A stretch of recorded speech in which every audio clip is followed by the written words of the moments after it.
Welcome to Metaneering Ministries. This sermon was written by Minister Alexandria Amma. My name is Nicole, and I'll be delivering this wonderful message today. Are you self-faith procrastinating? Self-faith procrastination is a self-induced delay in self-trust, maturity, availability, and vulnerability to your calling. You know what you should be doing and have confirmation of what you should be acting on and pursuing, but you need to catch up. There are plenty of names for what I am describing.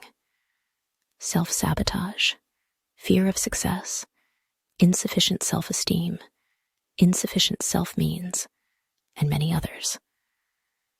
However, what sets self-faith procrastination apart from those mentioned is you've received revelation and wisdom due to your alignment with the divine. And you've asked for what is before you because it's your heart's desire. There is no question about what direction you should take, but you're dragging your feet. Why? The answer is where I began. Self-induced delay of self-trust, maturity, availability, and vulnerability to your calling. Your calling is the shift that will bring the people some new and old and new places, and new and old things.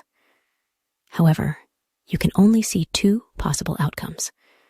Either you're successful and you did it all by yourself, or you're unsuccessful and you did it all by yourself. Either way, you're accountable, and this begins the slowdown. Because we rarely allow a middle ground, the middle ground proceeds without delay, because we're not responsible for the attitude, actions, or state of anyone other than ourselves. We only have a say and control over ourselves among those people, within those places, and with those things.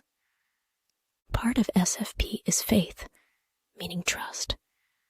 Just because there may not be anyone physically beside us doesn't mean there isn't someone above us, within us, and all around us. We have a relationship with all there is and all there ever will be. Like an unconditionally loving parent, our relationship with all there is has its arms open wide. There is no condition to where we are, how old we are, etc. God, Father, Jesus, universe, all there is, source, Allah. Please fill in the most comfortable name for you. To whom you believe in wants you to turn to them just like you would to a loving parent. Yes, the divine desires you to communicate your needs, especially during a self-faith procrastination season. The infinite knowledge around us and in us knows who you'll become before, during, and after answering the call is the next best version of yourself. There's a part of you that knows it too. You know, the being you'll become on the other side is part of this spiritual glow-up that'll take you to new heights. The common saying, with great power comes great responsibility, comes to mind. Many of us are familiar with milk and meat. The deepening of the most important relationship we will ever have is something that another can't carry. Someone else cannot believe us deeper into our relationship with the Most High. At some point in our divine relationship, we're responsible for our spiritual maturity, availability, vulnerability, and everything else. God can lead us to water, but can't force us to drink it. There's always a choice. When it feels like we don't have a choice, it's due to our belief in sinking or swimming. It's important to remember that we're not in a tennis match with the divine. We are not aggressively stroking the ball, symbolizing our dreams back and forth, with the points favoring the divine alone. If that were the case, we'd have no chance to win. Thankfully, if this life were similar to a tennis match, divine would be our ideal and perfect teammate, knowing everything we need. More than stepping up when we're exhausted, while reminding us that there's nothing we could ever do, even losing the game that can change how Divine sees us. We're still Divine's perfect teammate. This excellent relationship does not happen overnight.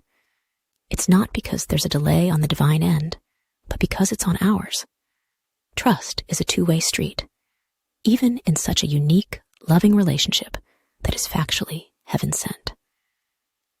Trusting this relationship brings us into that middle ground I mentioned earlier.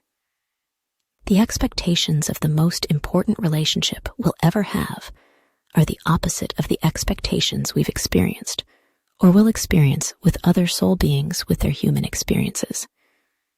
So we can speak and communicate our concerns about our perspective and perception of these growing pains.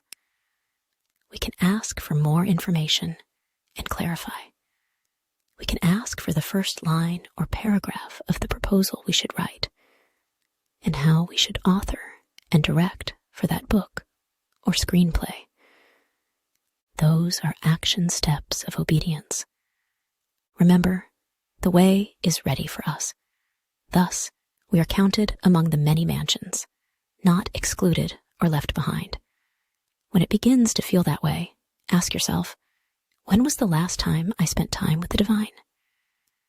When was the last time I asked the Divine for suggestions and insight? Remember, we can dismiss the will of all there is and replace it with our own. So, if you don't feel the hand of Source with you and feel like you've been carrying more than your share, take a moment to open your mouth and ask for help. When you do this, you're already turning the tide and showing maturity and vulnerability. Every new version of us comes with a higher level of maturity and vulnerability because we're not the same as we've been. We are supposed to be elevated, allowing us in time to reach back and extend a hand to another. But to be that beautiful instrument of the universe, we must release our self-induced delays and rise. Even when you find yourself somewhere you've never been, you'll never find yourself alone.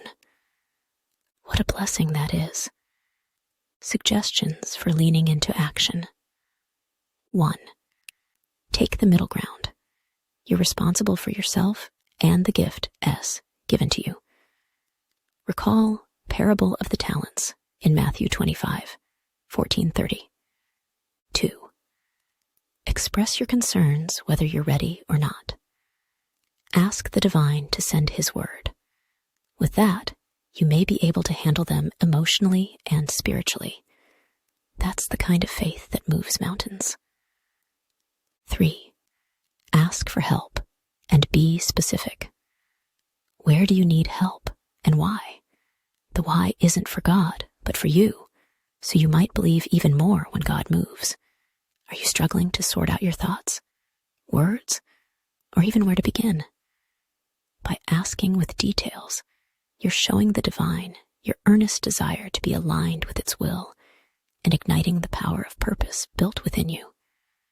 If you need milk, ask for it. If you need your meat cut up for you, ask. The power of your spoken word softens the rock to build a mighty foundation. Now, imagine when you combine your spoken word with your unblinding faith. In the words of Marvin Gaye and Tammy Terrell, ain't no mountain high, ain't no valley low, ain't no river wide enough. That will keep the Divine from getting to you and seeing you through. Thank you for watching and listening. MINISTRIES post a new sermon every Monday at 7 a.m. Mountain Standard Time. We hope you subscribe, like, comment, and share. Please check out our other page in the description box, MINISTRIES Prayers. We post prayers on all areas of life there, Tuesday through Saturday at 7 a.m. Thank you again, and stay blessed.